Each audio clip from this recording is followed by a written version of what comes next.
Bueno, esta es la gran pregunta, que refleja una crisis a nivel popular. Si el paro fue un éxito, ¿por qué tuvieron que hacer piquetes? ¿De qué sirven los piquetes? Esta es la gran pregunta. Es decir, el piquete sería la expresión, no sé, la expresión de que el piquete y la huelga van como la carne, como la uña y la carne. No puede haber una huelga sin piquete, porque en primer lugar el piquete tiene la función de asegurar la huelga.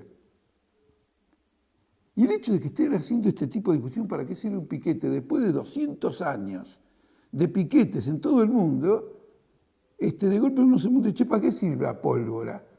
Y la gente está viajando a la luna y pregunta, ¿para qué sirve la pólvora? Este es un aspecto fundamental. ¿Por qué? Porque, ¿cuál es la fuerza del patrón? El capital, el Estado. ¿Cuál es la fuerza del obrero? La unidad. No puede haber una huelga dividida.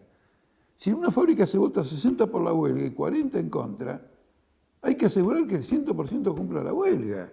Porque si la huelga gana, se benefician los de 40. Pero si la huelga pierde, despiden a los 60. Y así ningún movimiento obrero puede proponerse nada.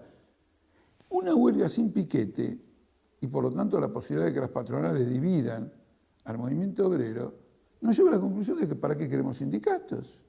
¿Para qué queremos una legislación laboral? En el sentido, ¿quién la va a conseguir? ¿Qué función tienen? En el caso de aeronáuticos, aerolíneas y las otras patronales pagaban remises para llevar a los trabajadores a romper la huelga. Y los que aceptaban hacer eso, le estaban dando una puñalada a los compañeros que hacían la huelga. Es más, hay un premio por presentismo. ¿Saben lo que planteó una de las patronales?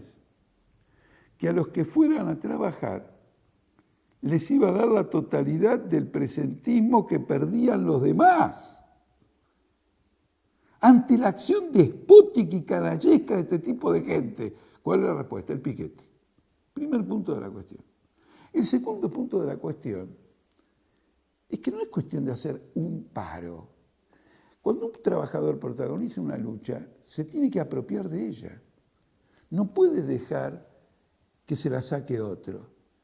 Un trabajador que no participa en el proceso mismo de la lucha, en una asamblea que vota la huelga, en el piquete que la organiza, en la asamblea que saca la conclusión, en las huelgas que se tengan que producir para el caso que hubiera despidos por haber hecho la huelga, etc. Sin esa participación, el obrero es una masa de maniobra de otro. Ahora dicen que esto lo hizo Barrio Nuevo, pero así es como gobiernan los Barrios Nuevos. Cuando el trabajador de base no se apropia de los métodos de su propio desarrollo como clase y por lo tanto del porvenir de su familia, de su bienestar material.